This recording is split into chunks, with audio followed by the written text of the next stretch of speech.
পার্শ্ববর্তী রাষ্ট্র বাংলাদেশের পার্বত্য চট্টগ্রামে মানবাধিকার লঙ্ঘনের ঘটনার প্রতিবাদ জানাতে 2022 সালের 17 November campaign for humanity protection নামে একটি সামাজিক সংগঠনের পথ চলা শুরু হয়েছিল।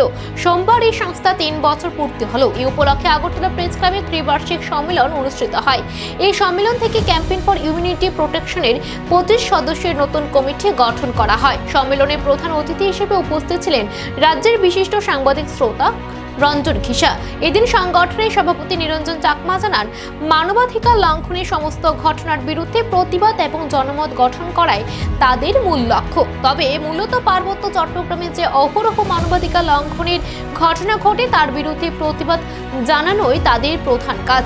তিনি আরও জানান, মানুষের অধিকার যেন লঙ্ঘিত না হয় সেই লক্ষ্যে জাতি ধর্ম বর্ণ নির্বিশেষে ক্যাম্পেইন ফর হিউম্যানিটি প্রোটেকশন কাজ করে চলছে।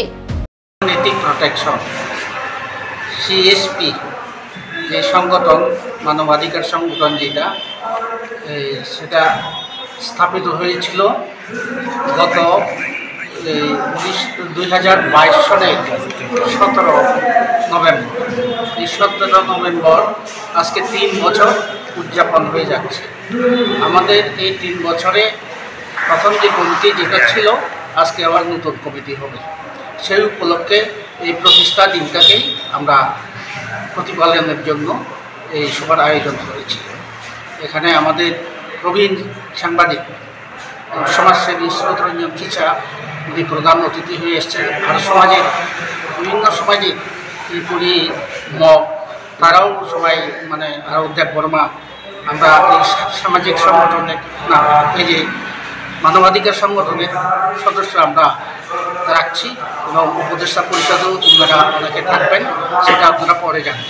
আপনাদের মূলত দাবিগুলি কী থাকে, কী নিয়ে আপনারা কাজ করেন? দাবিগুলি মানবাধিকারের উপরে, পার্বত্য চট্টগ্রামে যে মানবাধিকার খর্ব হচ্ছে সেটার প্রতিবাদেই এই সংগঠন কাজ। আর তাছাড়া অন্যান্য জায়গাতেও যে মানবাধিকার লঙ্ঘন হয় সেটাও আমরা প্রতিবাদ করব, কিন্তু মেইনলি পার্বত্য চট্টগ্রামের বিষয়টাই আমার আলোচ্য বিষয়। কতজনের কমিটি গঠন করা? এখানে 25 জনের 25 জনের কমিটি হবে, তার মধ্যে 9 জন কার্যকরী কমিটি। আপনার পরিচয়টা?